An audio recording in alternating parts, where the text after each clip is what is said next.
ప్రియమైన దేవుని వర్లారా, చెడును తొలగించే దివ్య ఔషధం. ప్రియులరా, ఈరోజు చెడు మంచి కంటే కూడా విపరీతంగా విస్తరిస్తుంది అని చెప్పడంలో ఎలాంటి సందేహం లేదు. ఒక మాటలో చెప్పాలంటే ఈరోజు వైరస్ కంటే, ప్రాణాంతకమైన జబ్బుల కంటే కూడా అత్యంత వేగంగా విస్తరిస్తున్నది ఈ చెడు. ప్రియులరా, ఎంతగా విస్తరిస్తుంది అని ఒక మాటలో, ఒక సామెత రూపంలో చెప్పాలంటే, మీకు అందరికి తెలుసు, మంచి నిజమట గడప దాటేలోపు అబద్ధం ఊరంతా చుట్టేసి వచ్చిందట. ఆ విధంగానే ఈరోజు మంచి గడప దాటేలోపే చెడు ప్రపంచాన్ని చుట్టేసి వస్తూ ఉంది. అంటే అంత వేగంగా మనుషుల్లో ఈ విపరీతమైన బుద్ధి లేదా ఈ చెడుతనం అనేది ప్రబలుతా ఉంది. ఎంతలా వ్యాపించింది అని అంటే, ప్రియులరా, ఒకనాడు వేరుడిగా అనిపించినటువంటి విషయాలు ఈరోజు కామనైజ్ అయిపోయాయి, నార్మలైజ్ అయిపోయాయి. ఉదాహరణకు చెప్పాలంటే, ఒకనాడు పెళ్లి కానీ అమ్మాయి కానీ అబ్బాయి కానీ ఎక్కడైనా ఇద్దరు ఒక చోట కనిపించారంటేనే అదొక అపరాధ భావం లేదా అదొక తప్పు, చాలా పాపం అని భావించేది ఒకనాడు ఉన్నటువంటి సమాజం. కానీ నేడు కనుక మీరు చూస్తే ఈరోజు పెళ్లి కాకుండానే కో లివింగ్ పీజీ హాస్టల్స్ అంటూ హైదరాబాద్ లాంటి పట్టణాల్లో, అలాగే లివ్ ఇన్ రిలేషన్షిప్స్ అంటూ పెళ్లి కాకుండానే డేటింగ్ల పేరుతో స్త్రీ పురుషులు కాపురం చేసేస్తూ ఉన్నారు. అంటే ఎంత ఘోరం! పైగా ఇలాంటి సమాజాన్ని, ఇలాంటి వాతావరణాన్ని న్యాయస్థానం కూడా సమర్థించేటటువంటి దారుణమైన పరిస్థితులు నేడు ఏర్పడ్డాయి. ఈరోజు ఏ మనిషిని తరచి చూసినా మంచి మచ్చుకైనా కనిపించదు. పూర్తిగా వారి హృదయం అంతా కూడా చెడుతనంతోనే నిండిపోయినట్టుగా మనకు కనిపిస్తూ ఉంది. ఈరోజు కొన్ని విషయాలు కనుక తలుచుకుంటేనండి, వింటేనండి, నిజంగా అవి వినడానికి కూడా బాగుండదు. నేను నా నోటితో నేను చెప్పలేను, మీరు మీ చెవులతో వినలేరు కూడా. అందుకే కొన్ని క్లిప్స్ వేస్తాను, మీరు చూడండి. పైగా ఈ రోజుల్లో ఇది కామన్ అండి, ఇదేం తప్ప అంటే అందరూ కూడా ఈ రోజుల్లో పిల్లలు అలాగే ఉన్నారులేండి అని ఒప్పుకునే పరిస్థితి. అంటే ఒకనాడు చెడు అనుకున్నది ఈరోజు నార్మలైజ్ అయిపోయింది. ఒకనాడు పాపం అనుకున్నది ఈరోజు ఇది కామనే అనే పరిస్థితి ఈరోజు దాపురించింది. మరి దీనికి గల కారణం ఏంటి అన్నప్పుడు ప్రియులరా, ముఖ్యంగా ఈ సోషల్ మీడియానే కారణంగా చెప్పొచ్చు. ఈ సోషల్ మీడియా అన్నది మంచికి వాడుకుంటే దీనంతటి గొప్పది ఇంకేది లేదు. కానీ అదే చెడుకు కూడా ఎక్కువగా, అంటే మంచి కంటే కూడా ఈ సోషల్ మీడియా ద్వారా చెడే ఎక్కువగా వ్యాపిస్తూ ఉంది. ఈరోజు టీనేజ్ యువత, అంటే యువకులు మొత్తం పూర్తిగా చెడిపోయారు ప్రియులారా. ఎంతలా చెడిపోయారంటేనండి, ఆ ఇన్స్టాగ్రామ్స్, ఆ ఫేస్బుక్లో చూస్తే మంచి కంటెంట్ కంటే కూడా చెడు కంటెంట్ ఈజీగా వారికి అందుబాటులోకి వచ్చేసిందండి. దీనివలన మూతి మీద మీసం మొలవని వాడు కూడా దారుణాలు చేయడానికి, అత్యాచారాలు చేయడానికి విపరీతమైనటువంటి ఆలోచనలు ఆ వ్యక్తిలో ప్రేరేపణ కలిగేలా ఈరోజు సోషల్ మీడియాలో లభించే కంటెంట్ వారిని చెడు మార్గం వైపు, చెడు దారుల్లో నడిపిస్తూ ఉంది. ప్రియమైన దేవుని వర్లారా, అంటే ఈనాడున్నటువంటి మన దేశంలో ఉన్న యువత 99% పూర్తిగా చెడిపోయిన ఆలోచనలతోనే, చెడిన హృదయాలతోనే కాలాన్ని వెల్లదీస్తున్నారని చెప్పడంలో ఎలాంటి సందేహం లేదు. మరి ఈ చెడును యువతలో నుంచి తొలగించే, లేదా నేడున్నటువంటి మానవ సమాజంలో నుంచి చెడును తొలగించే ఔషధం, ఏదైనా మందు ఉందా అంటే లేదనే చెప్పాలి. ఎందుకంటే ఈరోజు చెడును తొలగించే మాటలు లేదా చెడును అది తప్పు అని చెప్పేవారు ఈరోజు కరువైపోయారు. చెడును చెడుగా చూపించే ఏ కళాశాలలు ఉన్నాయి చెప్పండి, ఏ అధ్యాపకులు ఉన్నారు చెప్పండి, నైతిక విలువల గురించి చెప్పే ఎంతమంది ఈరోజు సంఘ సంస్కర్తలు ఉన్నారు, ఎంతమంది రచయితలు ఉన్నారు, ఎంతమంది కవులు ఉన్నారు, ఒక్కసారి ఆలోచించండి ప్రియులారా. ఎక్కడ దొరుకుతుంది ఈ ఔషధం? ఈ చెడును తొలగించే మందు, ఈ మెడిసిన్ ఎక్కడైనా దొరుకుతుందా ఈ సమాజంలో? ఏ న్యాయస్థానాల్లో దొరుకుతుంది చెప్పండి? ఎక్కడ దొరుకుతుంది? ఏ ప్రాంతంలో దొరుకుతుంది ప్రియులారా? ఎక్కడా కూడా దొరకదు. మరి మనుషుల్లో పుట్టిన ఈ విపరీతమైన చెడు తొలగిపోవాలంటే మరి ఏం చెయ్యాలి అని అన్నప్పుడు దీనికి పరిష్కారం బైబిల్ ఏమంటుందో గనక చూస్తే, ప్రియమైన దేవుని వర్లారా, సామెతల గ్రంథం 16వ అధ్యాయం 6వ వచనం, యెహోవాయందు భయభక్తులు కలిగి ఉండుట వలన మనుష్యులు చెడుతనము నుండి తొలగిపోవుదురు. అంటే మనుష్యులు చెడుతనము నుండి, అంటే తప్పుడు మార్గాల్లో నుండి, తప్పుడు ఆలోచనల్లో నుండి మనుష్యులు బయటపడాలి, దాని నుంచి దూరం అవ్వాలి అని అంటే ఏముండాలట? యెహోవా యందు భయము భక్తి. అంటే యెహోవా అంటే దేవుడు, దేవుని యందు భయము భక్తి. ఈ రెండు నేడున్న యువతలో లేదా నేడున్నటువంటి ఈ సమాజంలో గనక దేవుని పట్ల భక్తి, దేవుడు అంటే భయము, ఈ రెండు గనక అతని హృదయంలో, ఈ ఆధ్యాత్మిక చింతన అంటారు, ఈ ఆధ్యాత్మిక భావన మనుషుల్లో గనక పెంపొందించగలిగితే ఏమండి ఖచ్చితంగా ఆ వ్యక్తులు చెడుతనం నుండి తొలగిపోతారట. దేవుని యందలి భయము భక్తి అంటే నేడు యువతలో కానీ, నేడున్నటువంటి సమాజంలో మధ్య వయస్కుల్లో కానీ, స్త్రీ పురుషుల్లో ఎవరిలో కూడా ఆధ్యాత్మిక భావనలు అనేవి లేవు.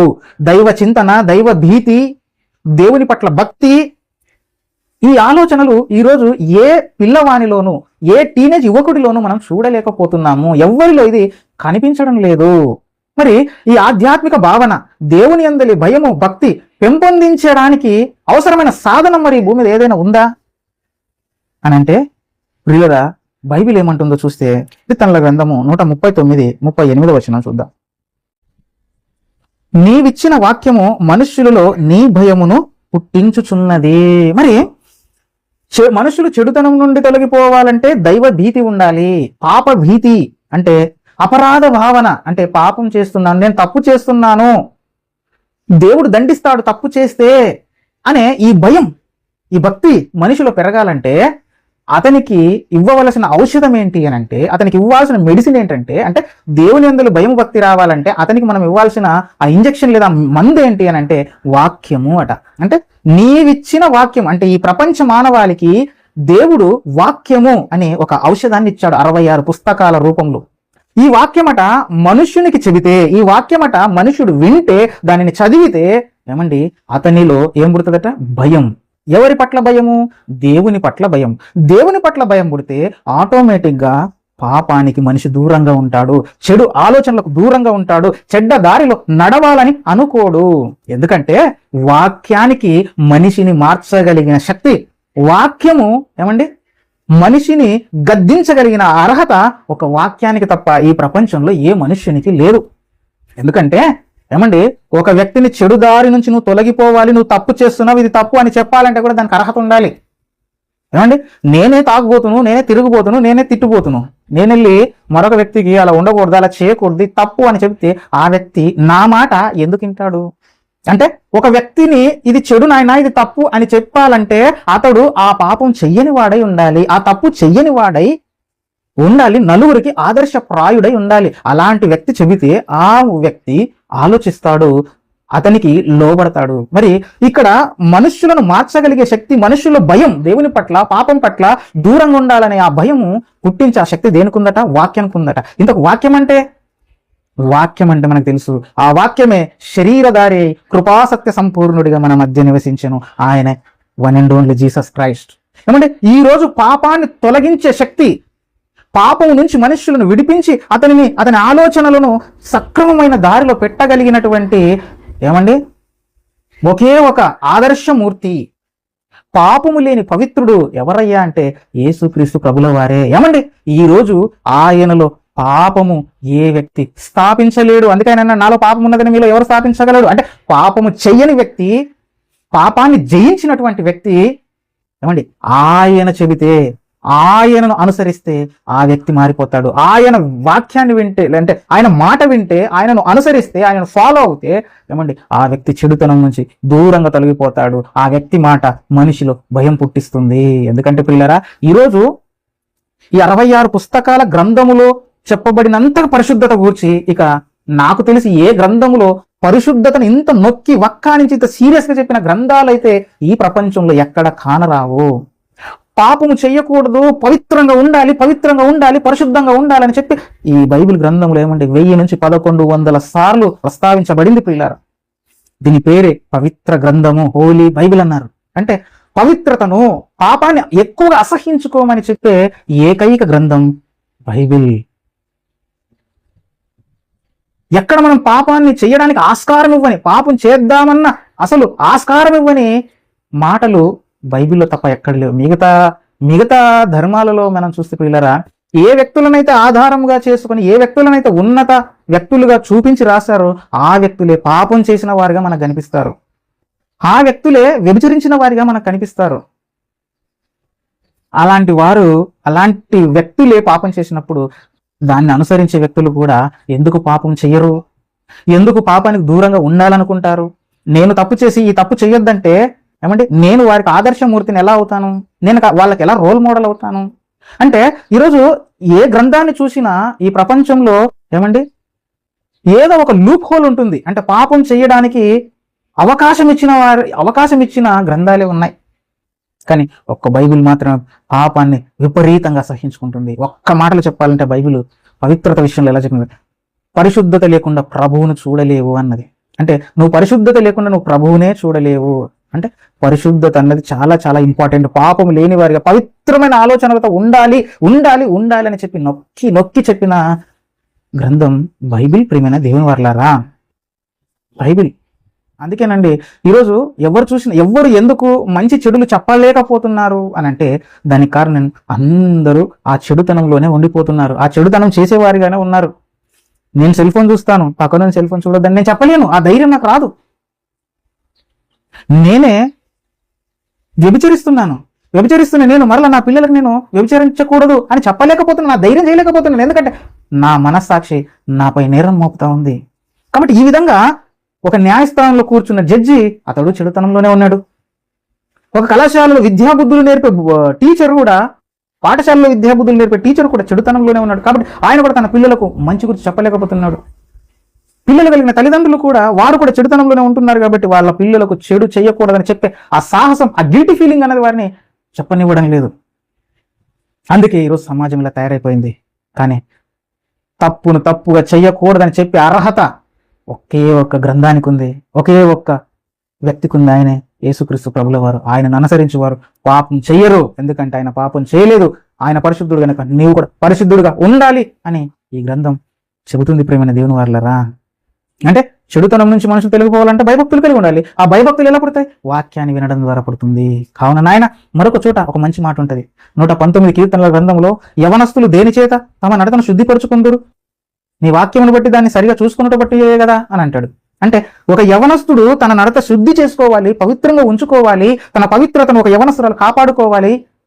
ఒక పురుషుడు తన పురుషత్వాన్ని కాపాడుకోవాలి, ఒక జెంటిల్మెన్ కావాలి అని అంటే ఏమండి, మిస్టర్ పర్ఫెక్ట్ అంటే ఒక పర్ఫెక్షనిస్ట్గా నువ్వు తయారవ్వాలంటే, ఒక గొప్ప ఉత్తమమైన పురుషుడిగా నువ్వు మారాలని అంటే, ఒక ఉత్తమమైన స్త్రీగా నువ్వు మారాలంటే యవ్వన కాలంలోనే నీ చెడు ఆలోచనలను శోధించే వాక్యాన్ని నువ్వు అనుసరించాలి, దాన్ని పఠించాలి, దాన్ని వెంబడించాలి అంటాడు.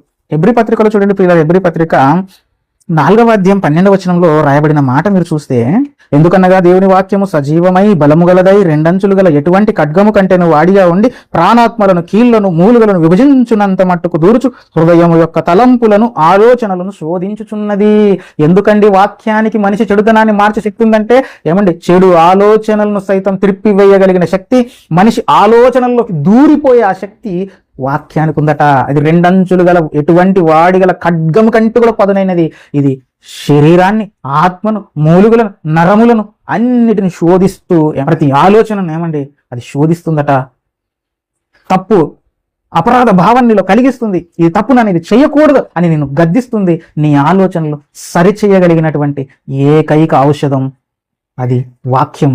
అది 56 పుస్తకాల బైబిల్ గ్రంథం. ఆయనే యేసుక్రీస్తు ప్రభుల వారు. ఆయనను వెంబడిస్తే ఏమండి పాపం చేయడానికి ప్రతి వ్యక్తి భయపడతాడు. ఆయనను వెంబడిస్తే తప్పు చెయ్యాలనుకోడు. ఆయనను వెంబడిస్తే నిజాయితీగా బ్రతకాలి అన్న ఆలోచన మనుష్యులుగా మానవత్వం కలిగినటువంటి, మానవత్వపు విలువలు కలిగినటువంటి వారిగా మనుషులు ఉండాలి అని అనుకుంటారు.